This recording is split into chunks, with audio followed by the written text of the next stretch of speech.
গেল 5ই ফেব্রুয়ারি হঠাৎ করেই পিনাকিদার একটা ফেসবুক পোস্ট থেকে ধূলিসাৎ হয়ে গেছে ধানমন্ডি 32। এরপরে এটার জোয়ার বয়ে গেছে সারা বাংলাদেশের অনেক আওয়ামী লীগের এমপি মন্ত্রীদের ব্যক্তিগত বাড়ি সম্পত্তি এগুলোর উপর। তো এই ঘটনাগুলোর পরে স্বাভাবিকভাবে যাদের বাড়িঘর ক্ষতিগ্রস্ত হয়েছে, যারা ক্ষতিগ্রস্ত হয়েছেন তারা পাল্টা প্রতিশোধ নিতে চাইবেন। এটা খুবই স্বাভাবিক। আপনি থাকলে আপনিও নিতে চাইতেন, আমি থাকলে আমিও নিতে চাইতাম যে এই লোকটার কথায় এত বড় ঝামেলা হয়েছে। তো এই যে বিশাল যজ্ঞ ঘটাই দিলেন পিনাকিদা, তো এইটার একটা ইফেক্ট কিন্তু তার উপর পড়বে, এটা তিনি বলছেন। ইভেন গণমাধ্যমে আমরা বিভিন্ন খবর দেখছি, এখন পর্যন্ত সত্য প্রকৃত ঘটনা হচ্ছে ঘটনা ঘটেনি, তবে আশঙ্কা করা হচ্ছে এমন কিছু ঘটবে। দর্শক, পিনাকি দাদা গতকালকে তিনি একটা ফেসবুকে স্ট্যাটাস দিয়েছেন, একটা বার্তা দিয়েছেন। কোনটা? যে প্রিয় দেশবাসী, বাকশালীরা মানে আওয়ামী লীগেরা আমার পরিবারের সদস্যদের ব্যক্তিগত তথ্য প্রকাশ করে দৃশ্যত আমার পরিবারের উপর চাপ সৃষ্টি করার এবং আমার বগুড়ার বাড়িতে হামলা করে বাংলাদেশে একটি অরাজক অবস্থা সৃষ্টির পায়তারা করছে। যেহেতু পিনাকির নির্দেশে বা তার বক্তব্যের মধ্যে এতগুলা মানুষের বাড়িঘর ক্ষতিগ্রস্ত হয়েছে, সো পিনাকিদা আশঙ্কা করছেন যে তার বাড়িঘরের উপর দিয়া বা তার পরিবারের উপর দিয়া, পরিবার বলতে তার বাবা নেই, মাও নেই সম্ভবত, তিনি তার বউ বাচ্চা সহ আছেন ফ্রান্সে, বাট আত্মীয় স্বজন যারা আছে বাড়িতে আশেপাশে, তো তাদের নিয়ে তিনি আসলে শঙ্কা করছেন। তিনি বলছেন যে তাদের উপর যে কোনো সময় একটা বড় ধরনের ঘটনা ঘটতে পারে। তো সেই ঘটনা ঘটলে কি করতে হবে? তিনি বলছেন আমার পরিবার আমার প্রিয়, কিন্তু দেশের মানুষ প্রিয়তর, মানে পরিবারের চেয়েও দেশের মানুষ, দেশের জনগণ আরো প্রিয়, তিনি এটাই বুঝতে চাইছেন। আর আমার পরিবারের কোনো ক্ষতি হলেও আপনারা শান্ত থাকবেন। এখন পিনাকিদার কি ভাই বোন বাংলাদেশে আছে নাকি নাই সেটা আমরা জানি না, বাট তিনি তাদের ব্যাপারে কনসার্ন করছেন। তিনি বলছেন আমরা সভ্য দুনিয়ার নিয়মে বাকশালীদের সাথে ডিল করব, শান্ত থাকবেন এবং আমার পরিবারের নিরাপত্তার জন্য দোয়া করবেন, ইনকিলাব জিন্দাবাদ। এরপর তিনি অন্য একটা পোস্টে আওয়ামী লীগের বিভিন্ন যে ওয়েবসাইটের আছে সেখানে প্রাথমিক কাজের স্ক্রিনশট দেওয়ায় অনেকে বলছেন কিছু ফ্যাসিবাদ বিরোধীরও নাম আসছে, এমনকি আজিজুল হক কলেজের একজনেরও নাম আসছে। আচ্ছা, যাই হোক, এখন এই ঘটনাটা আসলে কতটুকু ঘটার সম্ভাবনা আছে?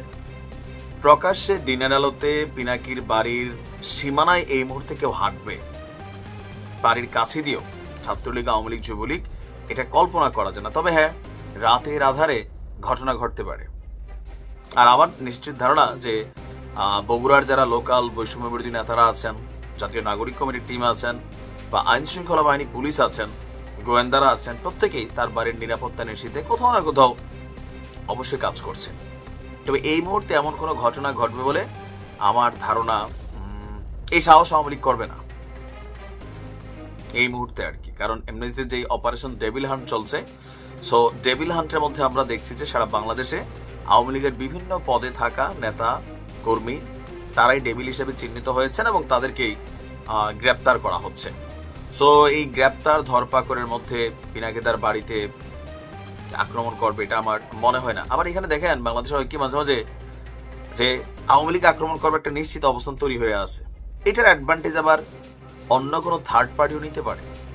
এগুলো আমি দেখে আসছি, যাতে আমরা 5-7 বছর নিউজ করতেছি যে এরকম অনেক সময় ঘটে যে এখন ধরেন পিনাকিদার বাড়িতে XYZ কোনো দলের কোনো ব্যক্তি কোনো গোষ্ঠী যদি একটা ঢিল ছড়ে, পুরা বগুড়াতে একটা ক্যাওস ক্রিয়েট হবে, আওয়ামী লীগের নেতা কর্মীদের যাদের যেখানে ভাবে যাইয়া প্রথমে কিলানো শুরু করবে।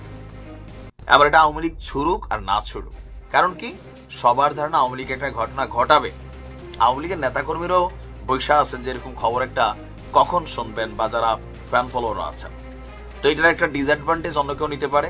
আর ওইটার পরে কি হবে, বগুড়া জুড়ে চিরুনির পরে উকুন চিরুনি যদি থাকে সেই অভিযান চলবে, দোষী নির্দোষী অনেক মানুষ ক্ষতিগ্রস্ত হয়ে যাবে, কেউ ব্যবসা বাণিজ্য করতে পারবে না। কারণ সবকিছুরই একটা না ডিসঅ্যাডভান্টেজ এদেশে মানুষ নিয়ে নেয়। আবার আওয়ামী লীগও দুঃসাহস করে অনেকে আছে না যে দেখাই দিলাম, এরকম আছে। হ্যাঁ, কারণ মাত্র ক্ষমতা থেকে হারাইছে, তো এখনো শরীরের মধ্যে একটা ক্ষমতার ভাবটা রয়ে গেছে। আওয়ামী লীগের অনেক মনস্তাত্ত্বিক একটা চিন্তা কি ইটস এ ব্যাড ড্রিম, এবং তারা যে কোনো সময় আবার ক্ষমতাটাকে পুনরায় নিয়ে নিবে, তারপর আবার বাংলাদেশটাকে কন্ট্রোল করবে, এরকম সেন্সে কিন্তু অনেক আওয়ামী লীগের নেতা কর্মীরা আছেন। তবে বাস্তবতা হচ্ছে কি, আমরা থাকবো তো আগামী ভাই 5-7 বছর মিনিমাম, আগামী 5-7 বছর বাংলাদেশে আওয়ামী লীগ রাজপথে নামার সুযোগ পাবে না। আর যদি পাইতোই, সাহস থাকতোই, 32 ভাঙার পরে আমরা ভিন্ন কিছু হয়তো দেখতাম, যাইতো দেখেন নাই, আর কিছু দেখবেন না, রাজপথে নামতে দিবে না।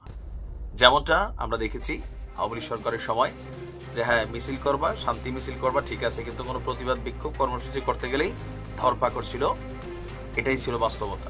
এমনকি মোড়ে মোড়ে তৎকালীন সময় আমরা দেখতাম যে আওয়ামী লীগের নেতাকর্মীরা লাঠি সোটা নিয়ে বসে থাকতো, কি বিএনপি জামাত যেন কোনো নৈরাজ্য সৃষ্টি করতে না পারে, গলিতে গলিতে তারা মহড়া দিত। এখন ঠিক একই স্টাইলে ছাত্রদল বলছে, গলিতে গলিতে ছাত্রদল পাহারা দিবে, যদি আওয়ামী লীগের কোনো নেতাকর্মীকে দেখে পিটাইয়া মাইরা ঠ্যাংঠুং ভাঙিয়া দিবে। এমনকি করবেও বাস্তব। আর যাদের বিশ্বাস হয় না, নাইমা দেখেন এগুলোই করবে, কারণ আমরা এত বছর এগুলা করছি, এখন আমরা আবার এগুলা ফেস করব, আবার আমরা ক্ষমতা গেলে আমরা করবো, আবার এখন যারা আছি তারা পরবর্তী সময় আবার করবো। এই খেলাটা চলছে। তো যাই করেন, যে যাই করেন, মোট কথা ভাই দিন শেষে বিপদ আপনারটা আপনারই। এই আপনারা নিয়ে রাজনীতি হবে, আপনার নিয়ে আলোচনা হবে, সমালোচনা হবে, এতটুকুই। এটা নিয়ে ফায়দা যারা নেওয়ার তারা নিবে, আপনার পরিবার বিপদে পড়বে। যে কোনো উস্কানিমূলক কর্মকাণ্ডে, অপকর্মে জড়িত হওয়ার আগে একটু ভাববেন আপনার পরিবারের জন্য আপনি গুরুত্বপূর্ণ। ভালো থাকুন।